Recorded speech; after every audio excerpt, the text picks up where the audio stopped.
Hello students, welcome back. स्वागत है आपको आपके चैनल कैडी प्लस में। हम लोग एक्सरसाइज 6.3 को डिस्कस कर रहे थे।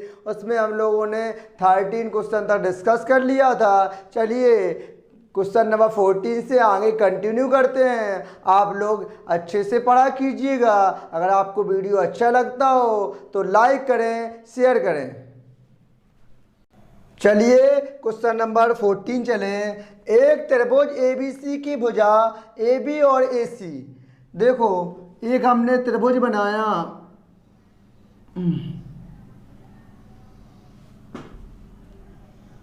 ठीक, त्रिभुज AB और AC। ये हमने A माना। एक त्रिभुज AB और AC की मध्य का AD है। देखो, त्रिभुज की भुजा AB और AC तथा मध्य का AD एवं एक अन्य त्रिभुज दिया गया है।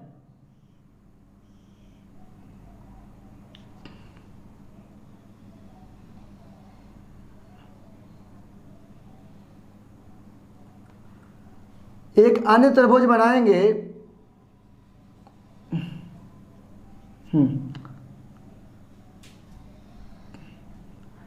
हाँ, एक अन्य त्रिभुज P, ये बिंदु P है।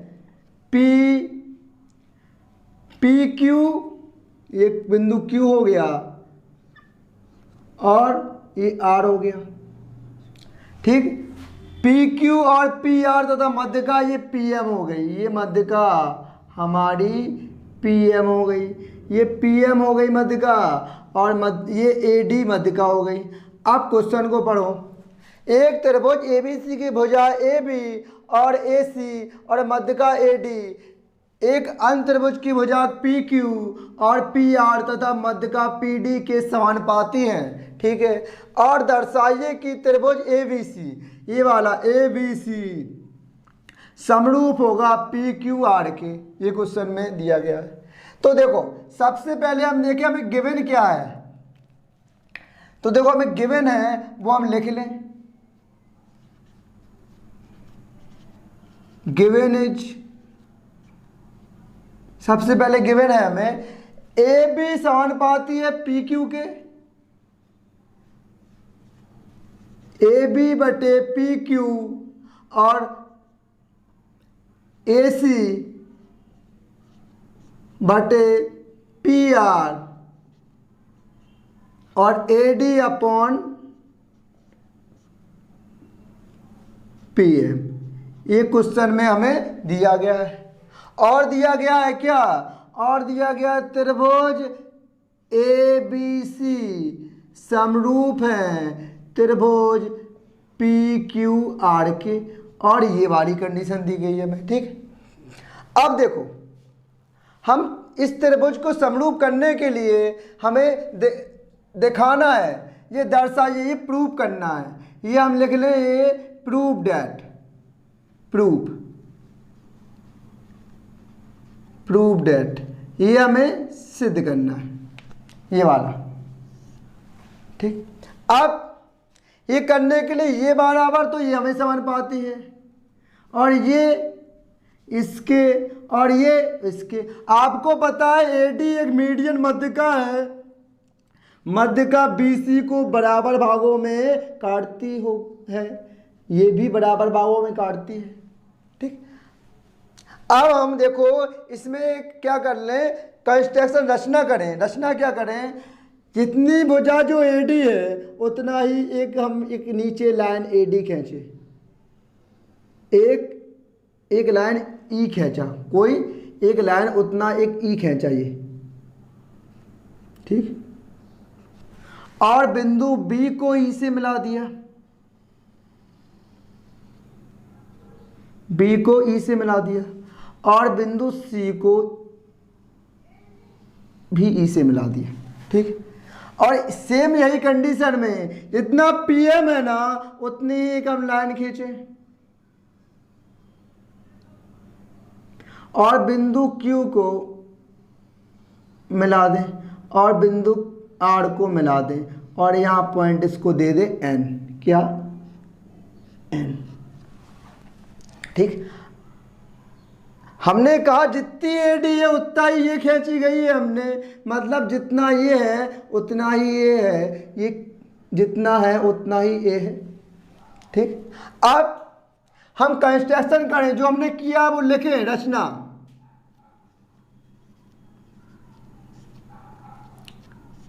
हाँ, कि AD के समान DE रेखा खींची गई,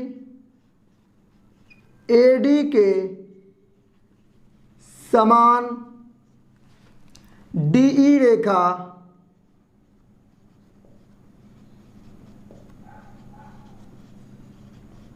खींची गई। ठीक,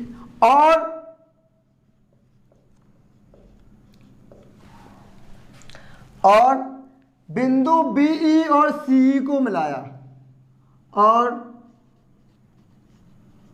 बिंदु BE तथा CE को मिलाया।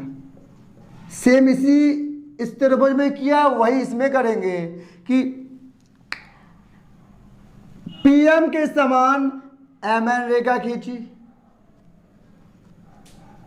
PM के समान, मतलब अगर ये 3 है तो ये भी 3, अगर ये 5 है तो ये भी 5, मतलब ये समान है। अगर ये 3 है तो ये 3, अगर 4 माने तो ये भी 4।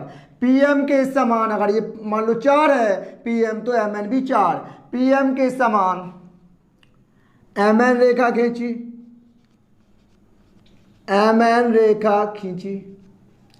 अब MN रेखा खींची, MN रेखा और बिंदु QN और RN को मिलाया,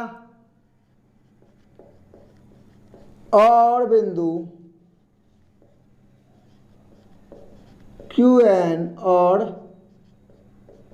RN को मिलाया।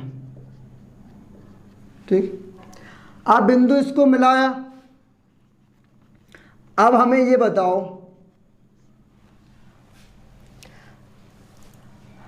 AE और BC एक दूसरे को क्या कर रहे हैं, समद्विभाजित कर रहे हैं, और PN और QR एक दूसरे को, विकर्ण को एक दूसरे को समद्विभाजित कर रहे हैं। तो हम लिखें क्योंकि AE और BC के विकर्ण एक दूसरे को समद्विभाजित करते हैं। अब यहां से हम स्टार्ट करें उत्पत्ति।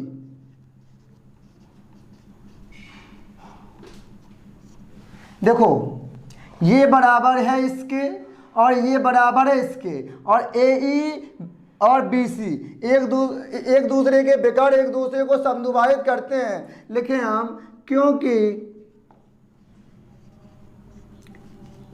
AE और BC के विकर्ण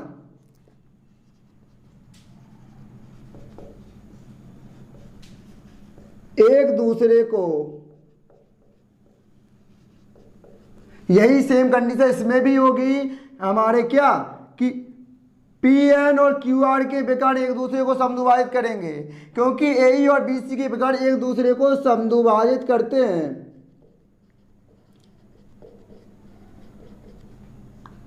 समद्विभाजित करते हैं। अगर ये विकर्ण एक दूसरे को समद्विभाजित करते हैं तो क्या होगा, तो ABEC क्या होगा, ABEC एक समांतर चतुर्भुज होगा। क्या होगा, ABEC एक समांतर चतुर्भुज होगा, समांतर चतुर्भुज होगा। और समांतर चतुर्भुज में क्या है, तो हमें ये बात बताओ, अगर ये समांतर चतुर्भुज होगा तो समांतर चतुर्भुज में जितनी भुजा हमारी, समांतर चतुर्भुज है, जितनी भुजा हमारी ये AB है ना, उतनी ही हमारी CE होगी, और जितनी BE है उतनी ही AE होगी। तो हम लिख सकते हैं कि AB बराबर CE और BE बराबर AC इसमें। ठीक, अब जो कंडीशन हमने इसमें की है, इस चतुर्भुज में, इसी सेम कंडीशन इसमें करेंगे। तो हम लिख दें सेम, सिमिलर, इसी प्रकार, इसी प्रकार सिमिलर इसी प्रकार हमारा पी क्यू एन आर भी एक समांतर चतुर्भुज हो जाएगा। P Q N R, P Q N R एक समांतर चतुर्भुज हो जाएगा।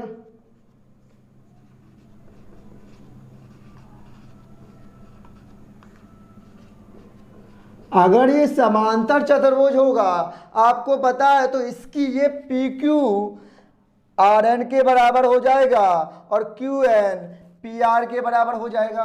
तो हम लिखेंगे पी क्यू बराबर एन आर और क्यू एन बराबर पी आर, ये हो जाएगा। अगर ये इतना हो गया, जो दिया गया है ना, हम इसको लेंगे तो देखो क्या है, A B upon P Q बराबर A C upon P R बराबर A D upon P M हो जाएगा। ठीक, अब देखो ये A B upon P Q तो यही रहेगा। अब ए सी की वैल्यू हमारी हो जाएगी क्या, बी ई, यहाँ ए सी की जगह बी ई पुट कर दें और पी आर की जगह क्यू एन पुट कर दें और A D upon P M है ना, इसमें 2 का मल्टीप्लाई कर दें, 2 A D upon 2 P M हो जाएगा। इतनी बात समझ में आई आपको। अब देखो, अब क्या करेंगे हम, ए डी ई इसको देखें हम, देखो इधर, इसको ए मान लो, ये ई है, ये डी है। ठीक, आपको पता है कि ए डी बराबर है डी एम के। देखो ए डी बराबर क्या है, डी एम के है। हम यहाँ लिखें ए डी बराबर है डी एम के, ए डी बराबर डी एम है, डी ई है, सॉरी, ए डी बराबर डी ई है। अगर मैं ए ई की वैल्यू निकालूं इस पूरे की, तो ए ई बराबर क्या हो जाएगा, ए ई बराबर A D plus D E होगा। ठीक है, तो ए ई बराबर ए डी तो सेम रखेंगे, इस डी ई की वैल्यू मैं ए डी रख सकता हूं, तो ए ई बराबर क्या हो जाएगा, 2 ए डी हो जाएगा। ए ई की वैल्यू हमारी 2 ए डी आ जाएगी। ठीक, सिमिलर इसी प्रकार सेम यहां देखो, इस त्रिभुज में हमने कैसे है, ए पूरे की वैल्यू 2 ए डी के बराबर आ गई, तो हमारी इस पी एन की वैल्यू 2, इसी प्रकार हमारी पी एन की वैल्यू 2 पी एम के बराबर होगी। ठीक होगी। अब क्या करें, अब इसमें हम ए बी बटे पी क्यू और बी ई बटे क्यू एन, 2 ए डी की जगह हम ए ई पुट कर दें और 2 पी एम की जगह पी एन पुट कर दें, तो ये समानुपाती हो जाएंगे। अब देखो ए बी ये वाला अपॉन पी क्यू ये वाली और B E upon Q N और A E upon P N, ये तीनों क्या हो गई, कौन सी कसौटी, साइड। तो क्या कहेंगे, ये क्या होगा, ये त्रिभुज ए बी ई, क्या त्रिभुज ए बी ई समरूप होगा, त्रिभुज ए बी ई समरूप होगा पी क्यू एन के। कैसे होगा, कौन सी आइडेंटिटी लगी, तो आप कहेंगे साइड समरूपता कसौटी से, साइड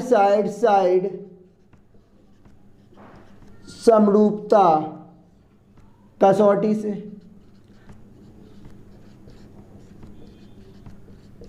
ठीक, साइड साइड साइड समरूपता कसौटी से। अब ये बात बताओ मैं, अगर ये बराबर हो गए हमारे ए बी ई, ये हमारे बराबर हो गए, अगर ये हमारे जो एंगल है मान लो इसको हम एंगल फर्स्ट मान लें और इसको सेकंड मान लें और इसको एंगल 3 मान लें, थर्ड, इसको एंगल 4 मान लें। ठीक, ये हमारे क्या हो गए, समरूप हो गए।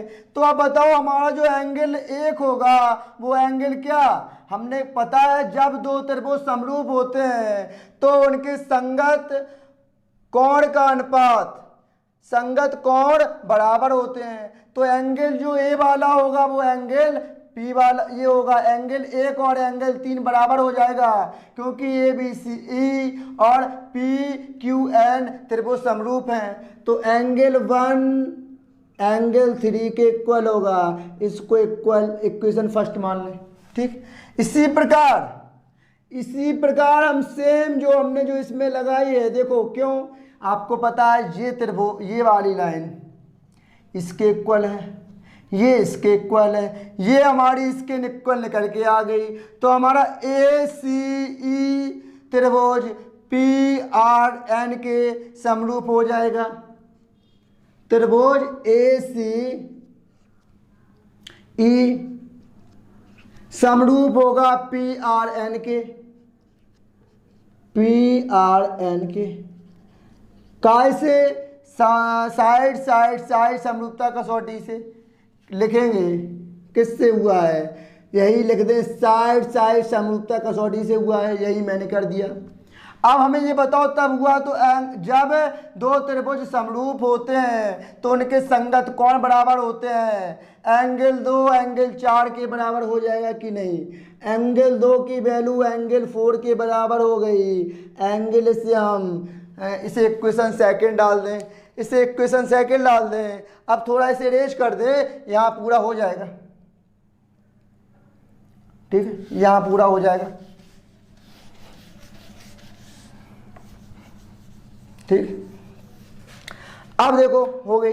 अब इन और इन इक्वेशन को हम जो ऐड कर दें, हम लिखें equation first plus equation second को से इक्वेशन फर्स्ट और सेकंड को ऐड कर दें।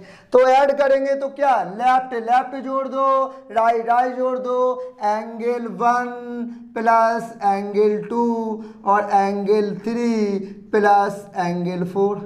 अब यहाँ देखो एंगल 1 है जो और प्लस 2 ऐड करेंगे तो क्या हो जाएगा, एंगल ए, और एंगल 3 और एंगल 4 ऐड करेंगे तो क्या हो जाएगा, एंगल पी, एंगल पी हो गया। अब देखो हमारी क्या ये साइड और ये साइड दोनों क्या थी, समानुपाती थी, और ये एंगल इक्वल निकल के आ गया। ये साइड एंगल साइड और साइड एंगल साइड ये इक्वल निकल के आ गया ना हमारा, तो ये प्रमेय बन गई, ये हमारी आइडेंटिटी बन गई। तो हम क्या कहेंगे, तो त्रिभुज हमें निकालना था, क्या निकालना था हमें, ए बी सी। तो हम कह सकते हैं कि त्रिभुज ए बी सी समरूप होगा किसके, त्रिभुज पी क्यू आर के। कैसे होगा, हमने कहा कि कौन सी बनी है, तो कहेंगे साइड एंगल साइड समरूपता कसौटी से। क्यों, क्योंकि देखो ए बी सी ये साइड इसके साइड के समानुपाती है, ये साइड इसके समानुपाती है, और ये एंगल हमने अभी आपको इक्वल दिखाया। तो ये प्रमेय हमारी क्या हो गई, प्रूफ हो गई, यही हमें सिद्ध करना था। तो हो गई। देखो कोई भी आपकी प्रमेय हो, कैसी भी हो, कैसा भी सवाल हो, सबसे पहले आप सवाल को अच्छे से रीड करें, फिर उसमें देखें कि कौन सी क्राइटेरिया लग रहा है, एंगल एंगल लग रहा है या एंगल एंगल एंगल लग रहा है या साइड साइड साइड लग रहा है। या साइड एंगल साइड लग रहा है। कोई भी चार आइडेंटिटीज में से कोई भी अगर एक लग जाता है तो हम कह देंगे कि त्रिभुज समरूप होंगे। उससे फिर हम उनकी संगत भुजाएं का अनुपात और संगत कोण का अनुपात बराबर करके निकाल सकते हैं। तो आई होप आज का लेक्चर आपको अच्छा लगा होगा। Thank you, thanks for the class.